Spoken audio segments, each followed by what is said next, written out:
ایک وقت کی بات ہے کہ ایک گھنے اور پراسرار جنگل میں مختلف قسم کے جانور رہتے تھے۔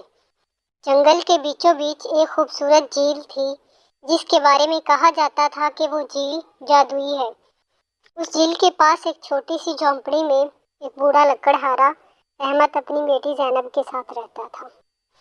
ایک رات جب چاند پورے جوبن پر تھا، زینب جھیل کے کنارے بیٹھی تھی۔ اچانک اس نے جھیل کے پانی میں ایک روشنی دیکھی۔ وہ حیران ہو کر قریب گئی تو دیکھا کہ جھیل میں سے ایک خوبصورت پری نمودار ہوئی۔ پری نے زینب سے کہا، میں جھیل کی پری ہوں اور تمہاری مدد کی ضرورت ہے۔ زینب نے حیرانی سے پوچھا، کیسی مدد؟ پری نے بتایا کہ ایک بدی کا جادوگر زارون اس جنگل پر قبضہ کرنا چاہتا ہے۔ اس نے جھیل کو اپنی طاقت سے بند کر دیا ہے اور اگر ہم نے اسے نہ روکا تو جنگل ہمیشہ کے لیے تباہ ہو جائے گا۔ زینب نے ہمت کر کے پری کی مدد کرنے کا فیصلہ کیا۔ پری نے اسے ایک جادوئی پتھر دیا اور کہا، یہ پتھر تمہاری حفاظت کرے گا، لیکن یاد رکھنا اسے ضرورت کے وقت ہی استعمال کرنا۔ زینب اور پری نے مل کر جنگل کی گہرائیوں میں سفر شروع کیا۔ راستے میں انہیں مختلف مشکلات کا سامنا کرنا پڑا، لیکن زینب کی ہمت اور پری کی جادوئی طاقت سے وہ سب مشکلوں کو عبور کرتی گئی۔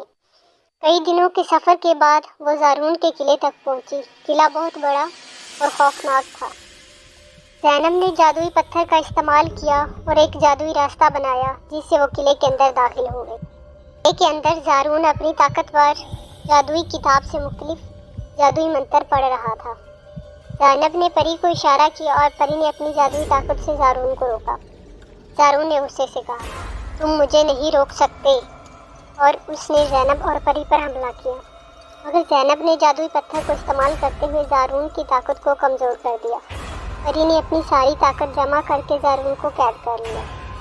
زارون کی قید سے جنگل میں امن قائم ہو گیا اور جھیل کی جادوئی طاقت واپس آ گئی۔